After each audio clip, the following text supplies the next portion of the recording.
Right guys, welcome back to the channel. Today we're going to talk and discuss wrist angles, and is it something that you need to think about? Is it something that potentially could be the missing link or missing piece to the puzzle in your game? For me, a lot of people, I think, would get more out of their game if they just looked at wrist angles and the relationship that can have with the club face. So let's have a little look, let's get cracking. We've got the quad out, got about half an hour's worth of light, let's go.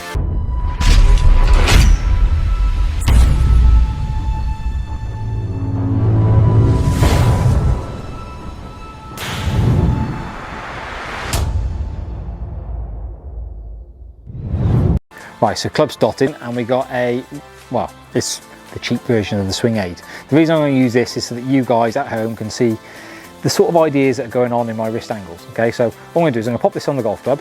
So what I'm going to do is I'm just going to pop this on the front side of the golf club. Okay, so as you look at it, that is on top. Now the reason being is I want you to basically take note where this bit of plastic is in my golf swing. Okay, it's pretty much lined up as squarely as I can get it to the squareness of that face. Okay, now if I've got the face open, you're going to see the orange swing aid guide to my right, or you're going to see it more towards my anti-clockwise or counterclockwise if you're in the States. Right, so wherever this orange aid is, that will tell you what the club face is or what it's doing. Now if I hold the golf club, let's just use my just left hand just for a minute, and I've got a pretty good plane. If you call that on plane, you could call that on plane, you could call that on plane. I could be here, I could be there. Now look what happens on the club face. The club face is now going to change. It's changing loft, it's changing dynamics, it's changing launch direction, it's changing everything. So what I do with my wrist conditions changes everything. So in theory, can wrist angles change your ball flight? Can it alone? If you do nothing else, if you try and represent the same plane, the same club head speeds, let's say you were doing a three-quarter shot, trying to stay under control and understanding what your golf swing is all about, that's what we're going to do now. I'm going to hit 6 shots. The first 3 shots, I am going to bow my left wrist. Now, fundamentally, when you bow your left wrist, if you want to call it bow, this is extension, this is flexion. People call it bowing, okay? There is a slight twist as well, which we'll come to in a minute, but for me right now, we're going to keep it super simple for you guys at home. The more I do this, the more the face does what? It closes. So in theory, I should see what, a lower launch, maybe a bit more curvature from right to left. We'll find out. Do I manipulate it after 3 balls or not? And then I'm going to do 3 balls where I try and not bow it. I'm actually going to try and work it the other way. I'm actually going to try and work anti-clockwise or counterclockwise and try and get that face to react, and then try and get back to impact as best I can. Now in all of these elements, I am going to try and hit it as fairly straight as I can. I've got the quad on, it's going to shout at me loft, it's going to shout at me lie, and it's going to shout at me in theory what I'm doing. I'm going to try and let my body react to the club face. Okay, I'm not going to do my normal typical wrist angles. These are for me the opposite end. I don't really hyperextend or hyper bow. I don't do either of those. I'm fairly sort of stock in the middle, and I don't tend to manipulate my wrist angles too much. Right, so I'm going to hit 6 shots. First 3, I'm going to twist the ideas of this golf club, and I'm going to try and get my glove emblem to point at the camera. So I'm just going to hit sort of semi simple shots, 3/4 pace, 3 and 3. Felt nutted. Now that definitely felt out the bat, it felt like it was low. I even sort of had an idea on the net where it's hit on the net relative to where I would typically like to see it, but I definitely felt like I was twisting the handle as I went back. I don't feel like I probably held onto it enough, but I will do that again.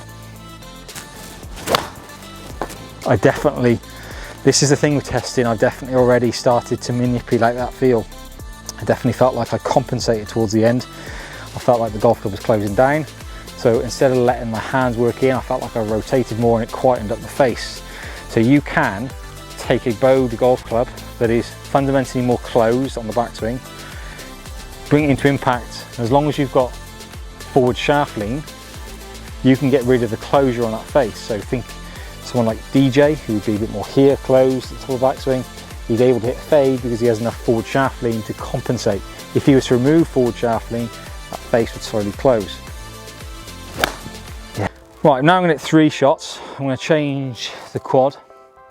Let's get the quad to, right, Right, so this set now, I'm now going to try and feel like the golf club. Rather than twisting my handle, where you can see the orange prong outside of my lead wrist, that would be a strong wrist condition. I'm now going to almost work the other way. I'm going to try, in theory, get my wrist angles to react.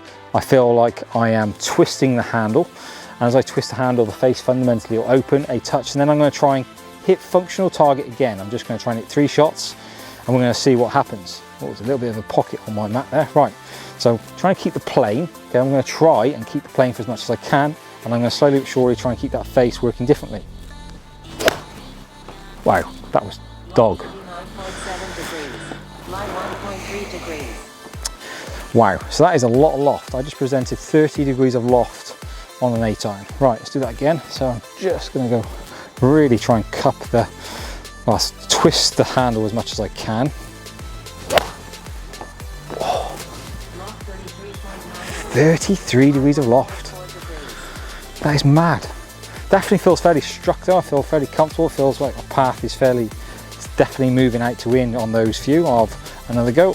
So I'm trying to work a little more, I guess clockwise on my wrist conditions.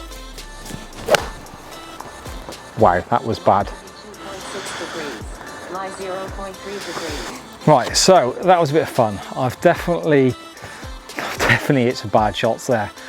So let's have a little look at the quad data. Let's see what we can find out. Is that something you need to put in your game? Let's go and check it out. Right, let's talk about ball data to start with. What was the ball doing? Right, the ball was, without a doubt, traveling further when I was doing that compared to when I was doing this, okay? When I was taking loft off or making the face slightly stronger, I was seeing greater distances.